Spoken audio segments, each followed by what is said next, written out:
Hello students, class 10 mathematics chapter 4 quadratic equation. कुछ word problems और लेते हैं हम।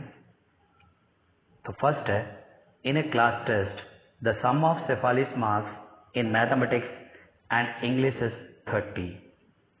Had she got 2 marks more in mathematics and 3 marks less in English, the product of their marks would have been 210.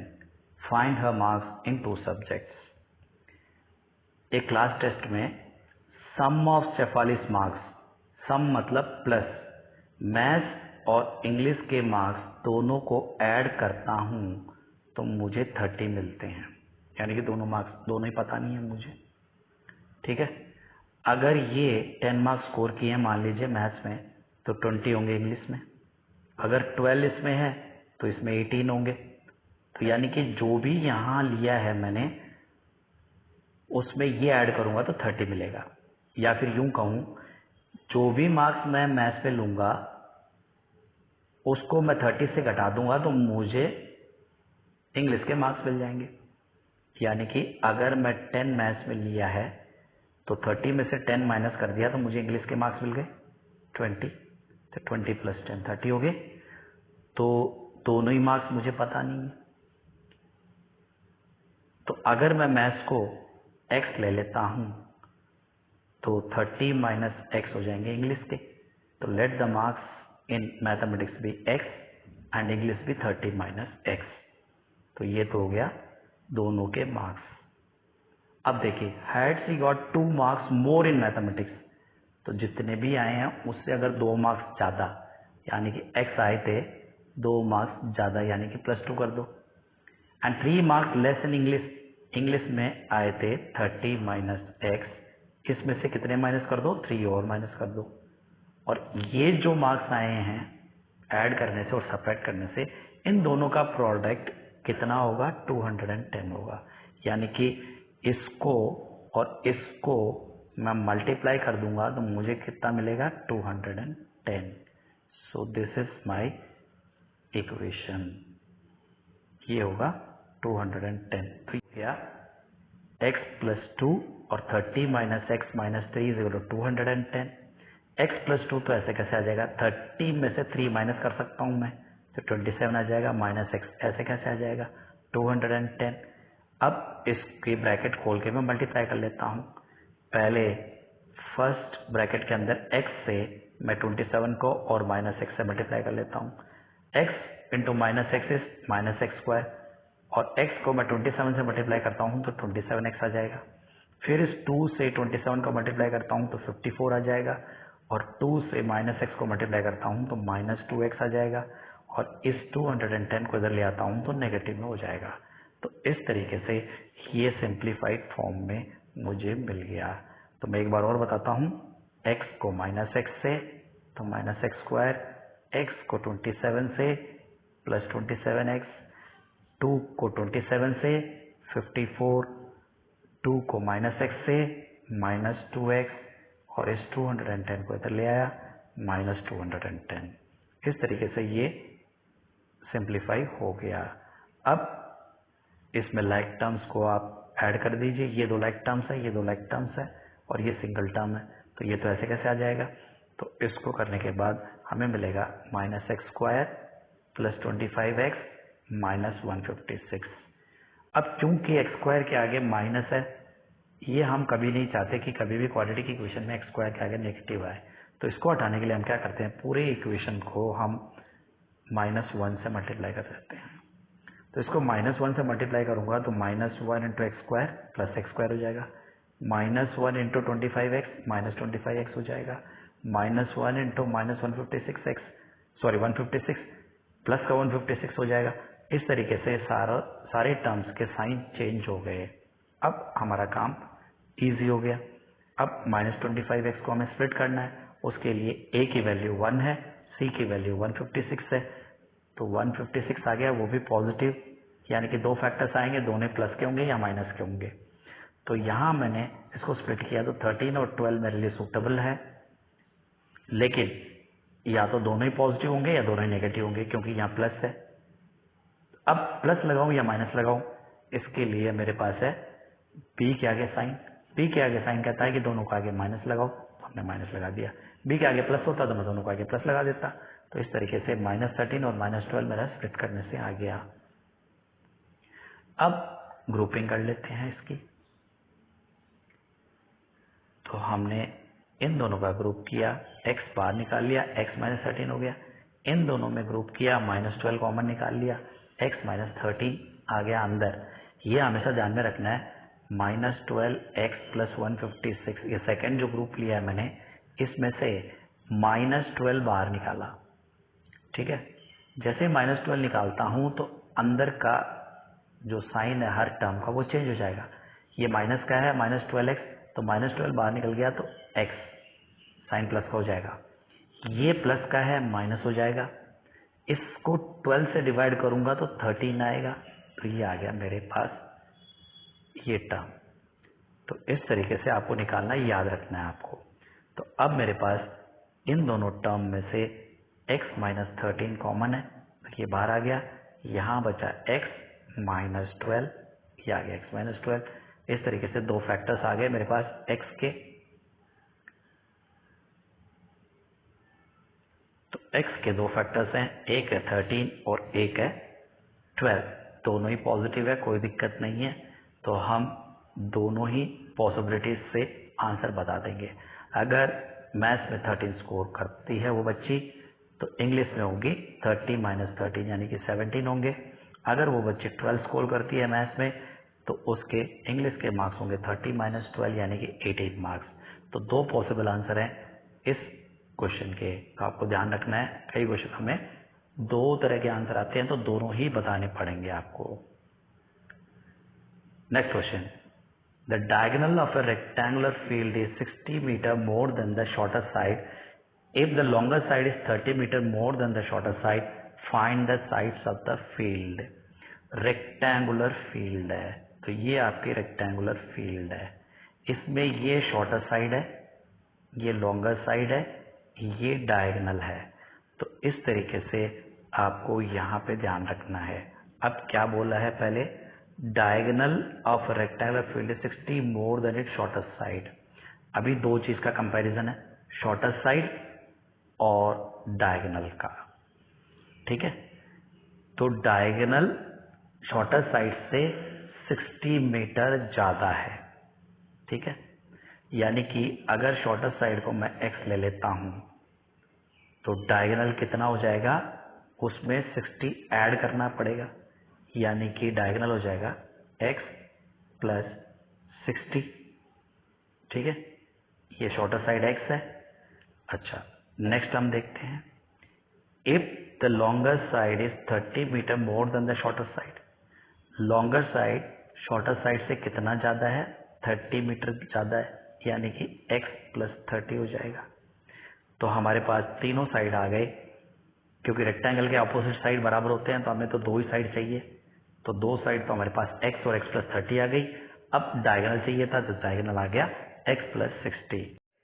ये है x + 30 और diagonal है x + 60। अगर इसको गौर से देखा जाए तो ये एक राइट एंगल ट्राइंगल हो गया। राइट एंगल ट्राइंगल में हम क्या लगा सकते हैं, पाइथागोरस थ्योरम लगा सकते हैं। राइट एंगल ट्राइंगल कहते हैं, आपको पाइथागोरस थ्योरम याद आ जानी चाहिए। ये हो गया बेस, ये हो गई हाइट, और ये हो गया आपका हाइपोटेन्यूज।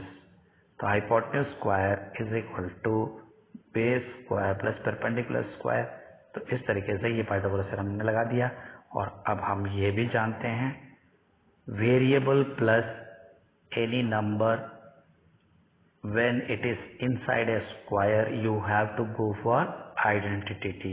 तो यहाँ पे आइडेंटिटी यूज करनी है, यहाँ पे भी आइडेंटिटी यूज करनी है। तो दोनों में आइडेंटिटी लगा के इसको खोलते हैं और सिंप्लीफाई करते हैं। तो यहाँ पे मैंने इसको ऐसे कैसे लिख दिया, इसकी आइडेंटिटी लगाई x² + 2 × x × 30 यानी कि 60x, 30 का स्क्वायर यहाँ गया, इसको खोला x² 2 × x × 60 यानी कि 120x, 60 का स्क्वायर 60 स्क्वायर, इस तरीके से मैंने आइडेंटिटी लगा के इसको खोल दिया। एक्स स्क्वायर को मैं इधर ले आया, 120 एक्स को इधर ले आया, 60 को स्क्वायर को इधर ले आया, मैंने सारे टर्म्स को इधर ले आया, तो सारे के सारे साइन चेंज हो गए। अब मैं सिंप्लीफाई कर लेता हूँ। एक एक्स स्क्वायर से एक एक्स स्क्वायर कैंसल, तो मेरे पास बच गया एक एक्स स्क्वायर।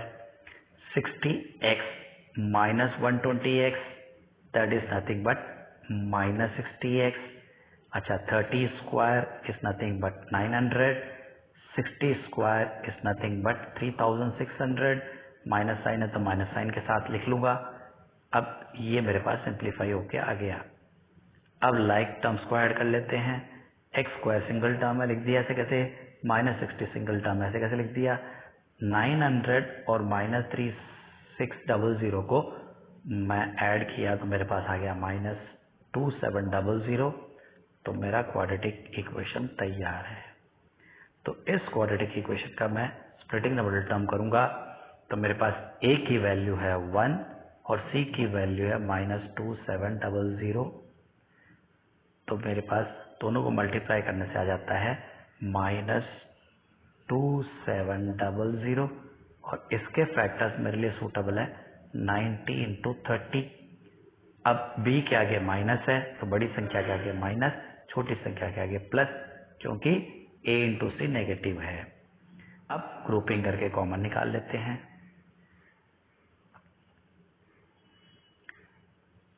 इन दोनों का ग्रुप किया, इसमें से कॉमन x निकला, x माइनस 90 बच गया। इन दोनों का ग्रुप किया, 30 कॉमन निकला, बचा x माइनस 90। तो अब मेरे पास दो टर्म्स आ गए, x माइनस 90 और x प्लस 30। तो इस तरीके से दो फैक्टर आ गए, दोनों को मैं 0 से इक्वेट किया तो x की दो वैल्यू आ गई, एक आ गई प्लस 90 और एक आ गई माइनस 30। अब